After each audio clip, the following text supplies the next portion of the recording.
বাবা, এ নাও তোমার 5,000 টাকা, আর এই কাজটা ছেড়ে দাও। মা, তুই এটা কি বলছিস? কি হয়েছে তোর? এই টাকা দিয়ে তো কিছুই হয় না, আমার স্কুলের মাইনে দেওয়াও যায় না, আর সংসারও চলে না। ঋতিকা, এটা আমার অফিস, তুই বাড়ি যা, আমি বাড়িতে গিয়ে কথা বলছি। বাবা, আমি কোথাও যাব না, আমি তোমাকে বলছি না এই কাজটা ছেড়ে দাও তুমি। ঋতিকা, তুই কিন্তু এবার অনেক বেশি কথা বলছিস, তোকে চুপ করতে বললাম না? আকাশ, তুমি গার্ডকে বলো নিজের মেয়েকে নিয়ে আমার কেবিনে আসতে। ঠিক আছে ম্যাম। কৃতিকা, এবার কিন্তু তুই অনেক কথা বলছিস, চুপ কর। রামু, তোমাকে আর তোমার মেয়েকে ম্যাডাম কেবিনে রেখেছে, আসো।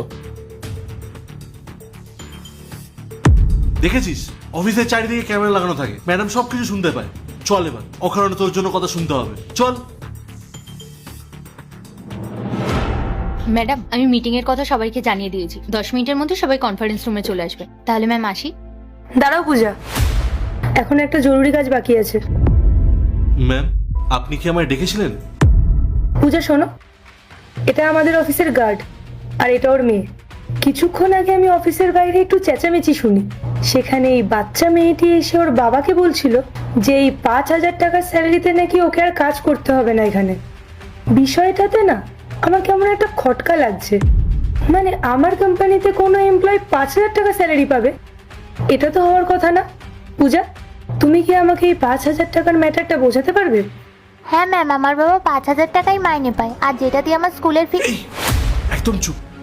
ম্যাডাম, তেমন কিছু না, আসলে বাচ্চা মানুষ তো, তাই মুখে যা আসছে তাই বলে দিয়েছে, আপনি কিছু মনে করবেন না। চল এখান থেকে। 1 মিনিট রামু,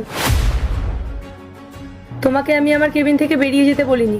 আমি এই 5,000 টাকার রহস্যটা জানার জন্যই কিন্তু তোমাদেরকে এখানে ডেকেছি। আর তোমার মেয়ে আমাকে যেটা বলতে চাইছে তুমি সেটা ওকে কেন বলতে দিচ্ছ না? সত্যি করে বলো তো, তুমি কি প্রত্যেক মাসে 5,000 টাকা করে স্যালারি পাও? না ম্যাম, তেমন কিছুই না, আসলে বাচ্চা মানুষ তো, মুখে যা আসছে তাই বলে দিচ্ছে। চুপ কর। ম্যাডাম, ওরা মিথ্যে কথা বলছে। আমাদের কোম্পানির প্রত্যেকটা গার্ডের মাইনে 16,000 টাকা, আর আমি নিজে প্রত্যেক মাসে সবার স্যালারি সিট মেনটেন করি। ম্যাম, আসল ঘটনাটা আমি বলছি। রামু হয়তো বাড়িতে গিয়ে মিথ্যে কথা বলেছে যে ও 16,000 টাকা পায় না, ও 5,000 টাকা পায়, যাতে বাকি টাকাটাও নিজের পকেটে রাখতে পারে। আচ্ছা পূজা, তুমি কি নিশ্চিত যে তুমি ওকে পুরো 16,000 টাকাই দিচ্ছ? ম্যাম, এই প্রশ্ন তো ওঠাই উচিত না। আপনি তো জানেন আমি আমার দায়িত্বটা কতটা নিখুঁতভাবে পালন করি, আমার কাছে আজ পর্যন্ত কোনো অভিযোগই ওঠে। আর আপনি কি জানেন রামু ওর মেয়ের মুখটা বারবার কেন বন্ধ করছে? কারণ ও জানে ওর মেয়ে যদি বলে দেয় যে ওর স্যালারি 5,000, আর আমি যদি প্রমাণ করে দিই পার্ট 2 দেখতে সাবস্ক্রাইব করো ভেলকু 78M।